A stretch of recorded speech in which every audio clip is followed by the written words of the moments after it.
that towers like this were once absolutely essential to ensuring our survival. And now here they are, buried and forgotten.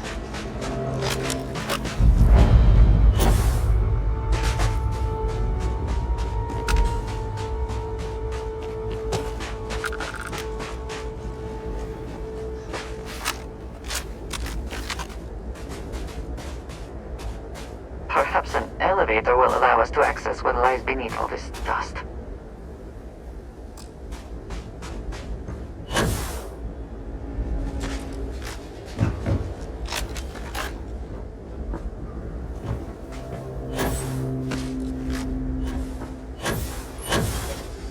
We can never know whether lives were lost because this ship never launched, but it was built for a reason.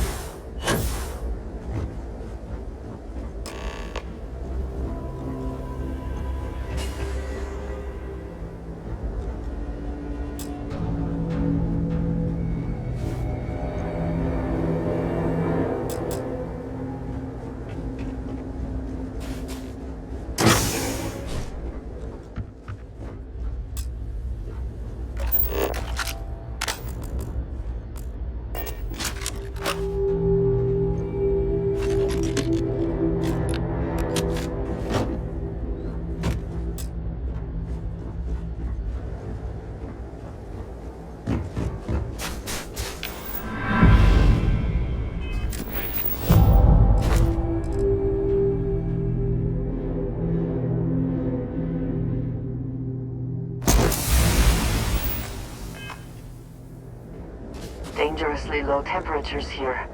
Keep an eye on your vitals.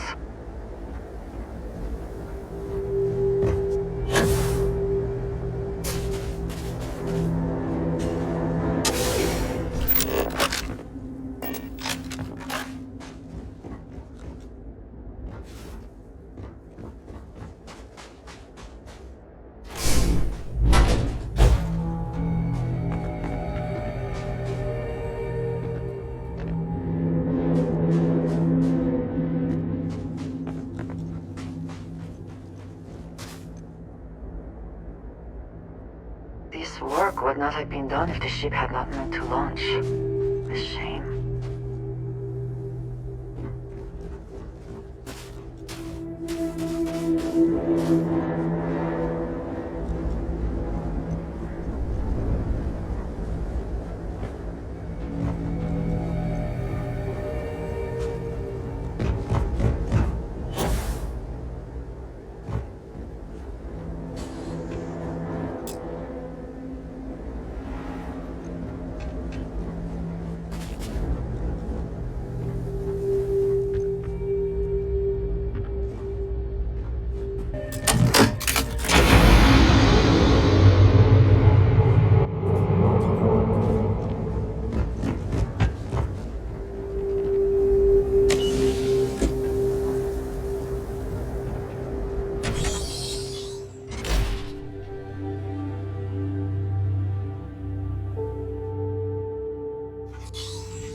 Whoever once used this room probably never could have imagined all that has happened since it was built.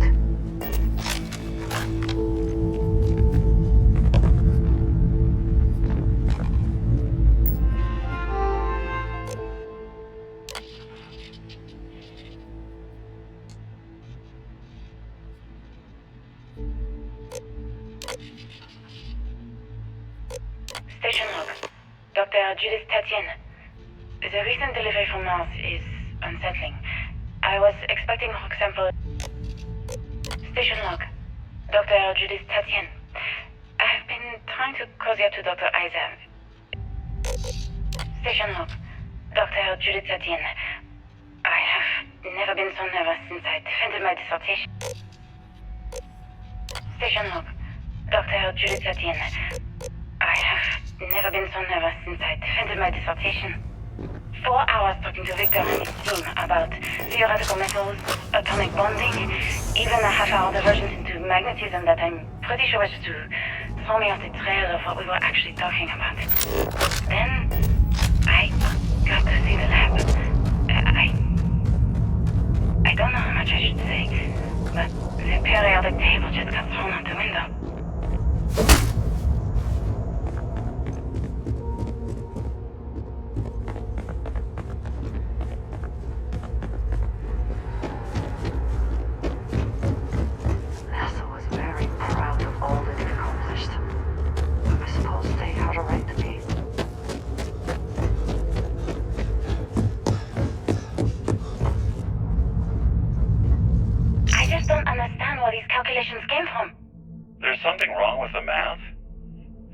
quite straightforward. That's not what I'm asking. We've had no success extracting even a sample of material from the object. No explanation for the gravitational effects, no motion graph to explain its harmonic frequencies. I can't even establish a melting point. Judith. But you've had me building these prototype colliders for months. And now you want me to pump helium-3 into it based on this equation you've written on a goddamn napkin? I just need you to trust me. I have been trusting you. We keep slamming our heads against a brick wall, getting nothing. And you keep coming up with something new to try. Like, you know what's going to happen. Where are you getting your information, Victor? I'm sorry, Judith. Look, not here, okay? Somewhere off base. I'll tell you everything. But I'm not lying, okay? We're going to discover something important here. I promise.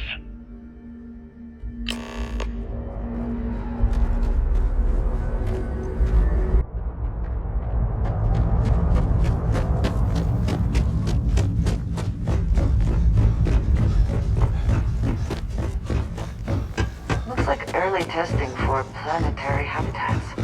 The looks on their faces if we could show them all that we have learned. This facility covered quite a range of disciplines, but time has not been kind to it.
are discovered.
Of this facility is massive.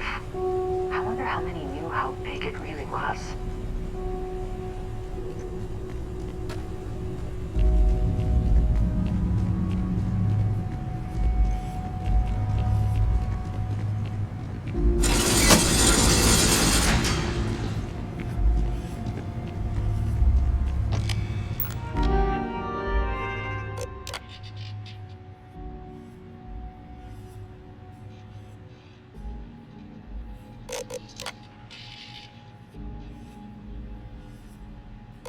Project Log.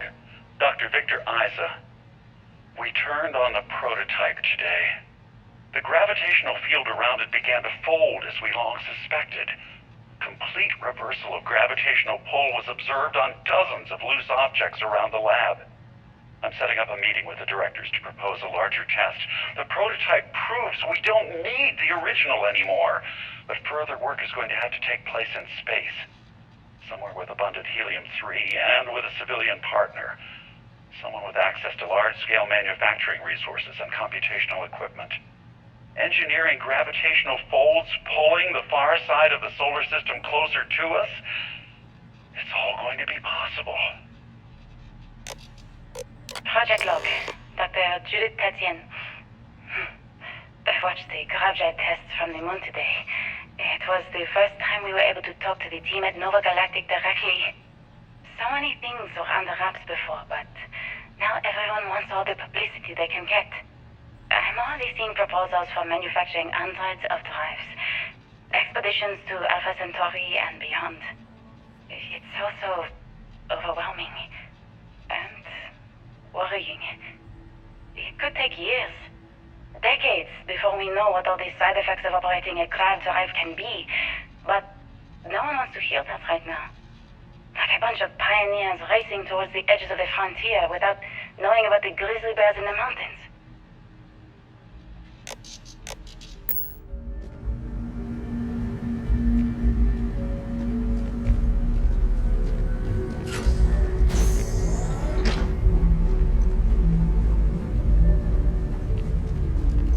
Must be nearing the artifact.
Lordship?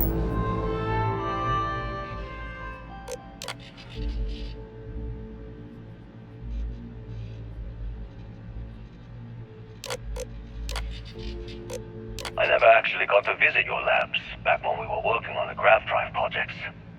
Seems like ancient history now. Only thing we're doing these days is launching weather satellites. Guess this is as good a retirement as any. Now, Project Emitter, you want our help manufacturing scanners to better track these new meteorological patterns we're seeing. Our guess is that the poles might be naturally shifting, causing some gravitational fluctuations that are throwing off our old models. Why do you need the scanning tolerances to be so small? What are you trying to find? I just want to be sure. It's not like we're doing much these days anyway. The glory days are over. Why not give ourselves a challenge before they write us off in the history books?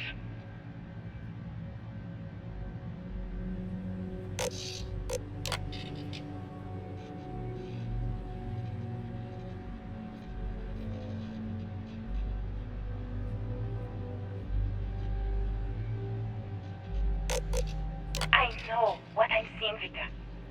The data coming back from the satellites is very clear. It's the grav drives. All those jumps from the moon. At this rate, Earth's atmosphere is going to start sputtering out into space. Can the drives be fixed? I'm working on some designs that should discreetly solve the problem, under the guise of an emergency update to the fueling pumps. We're talking about the end of Earth, and you're trying to be subtle about it. Judith, the last thing we need is people losing faith in grav drive technology. That might be our only option. To what? Are you seriously saying we should abandon Earth? The timeline is under 50 years. A blink of an eye for a planet, but more than enough time for a human exodus. And what do we tell people? We say it's an act of God, one that science has found a solution for. Time for humanity to take its place in the stars. You knew, didn't you? You lied to me. All this time, I dedicated my life to this discovery, Victor. And you knew we were going to kill off our planet? You haven't seen the future I've seen. There's an infinite expanse of promise out there. A meteor could have hit Earth, a plague, another world war. Colonizing other galaxies secures humanity's future for all coming generations, across all time. At the expense of our home. Stop it, both of you. All that matters is building enough ships to get everyone off this planet. And we need to start now. I'll draft up a statement. We'll need to address the entire international community. I'm sorry, Judith. There isn't a planet in this universe that will be far enough away from you, Victor. We are never speaking again after this is over.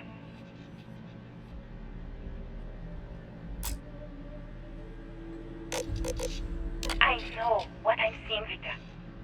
The data coming back from the satellites is very clear. It's the grav drives. All those jumps from the moon. At this rate, Earth's atmosphere is going to start sputtering out into space. Can the drives be fixed?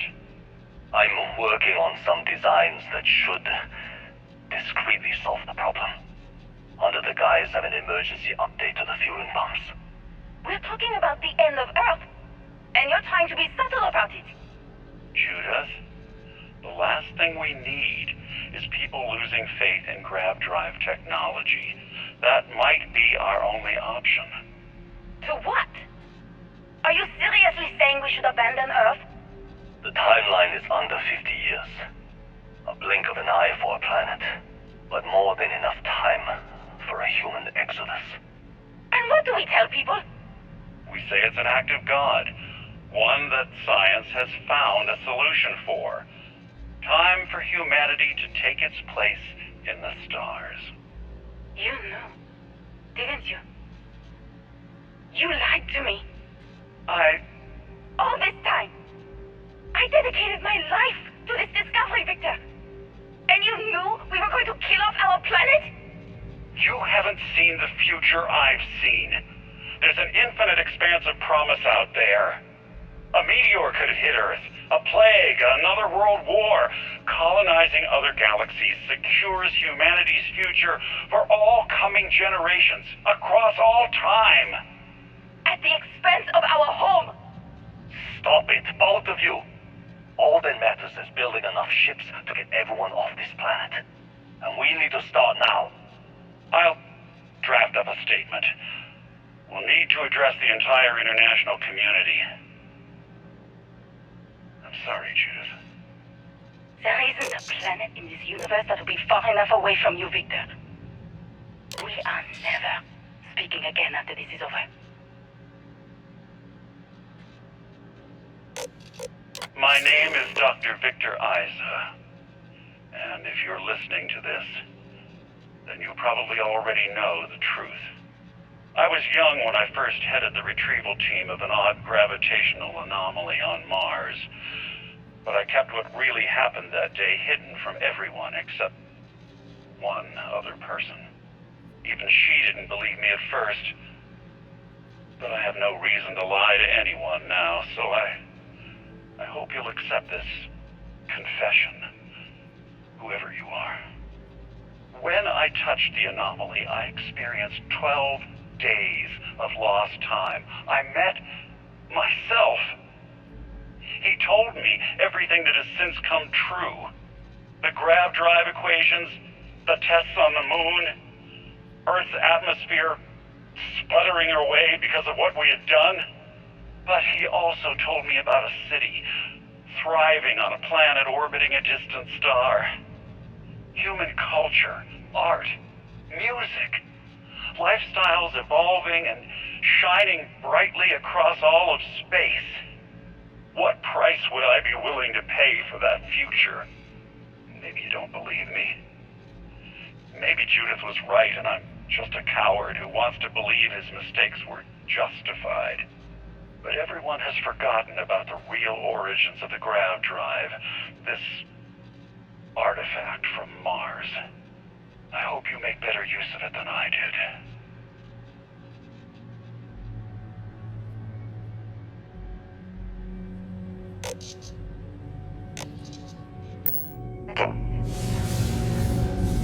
All connected.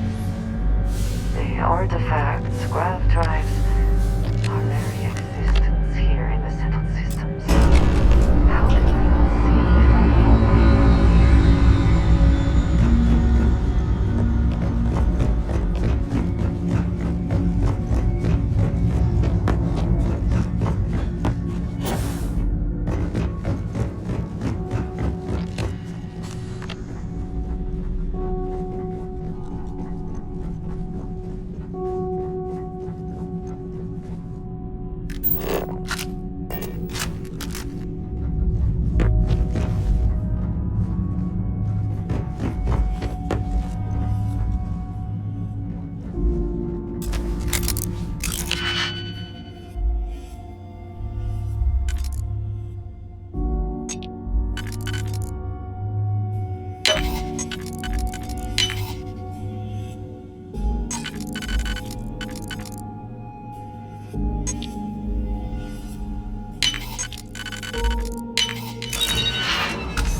Thank God.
shot.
Understand now why I asked you to come here.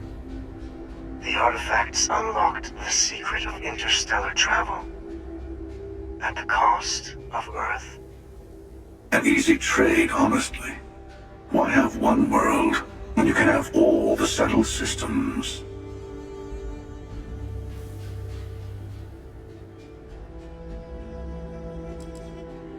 Every grav drive in the settled systems was built on technology that came from an artifact that was discovered on Mars. But these early drives shook the gravity field surrounding Earth. Eventually, the atmosphere started to slowly sputter away into space. That is why Earth is uninhabitable. The artifact gave the scientists a greater understanding of time and space, but not the wisdom to see where that would lead. The settled systems wouldn't exist without the artifacts, in other words. We owe what happened here in NASA a great debt.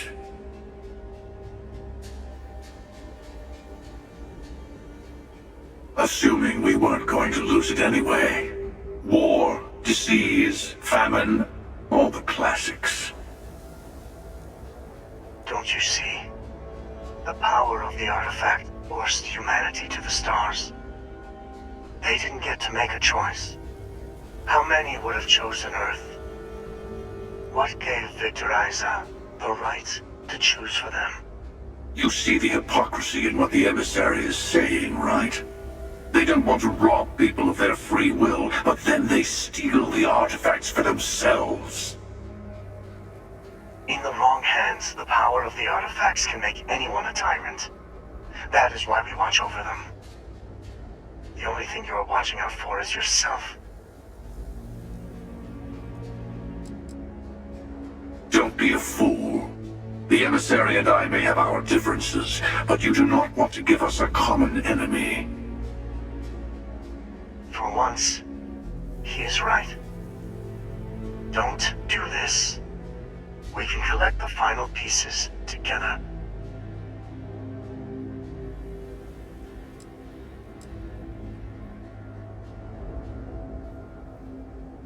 Well, look at that. The emissary just became my new best friend. You've made your choice. When you're ready, the Hunter and I will be at the buried temple. That's where we'll settle things. Meaning, we'll kill you. But hey, at least we'll wait till you get there. Everyone deserves a shot at the final artifact.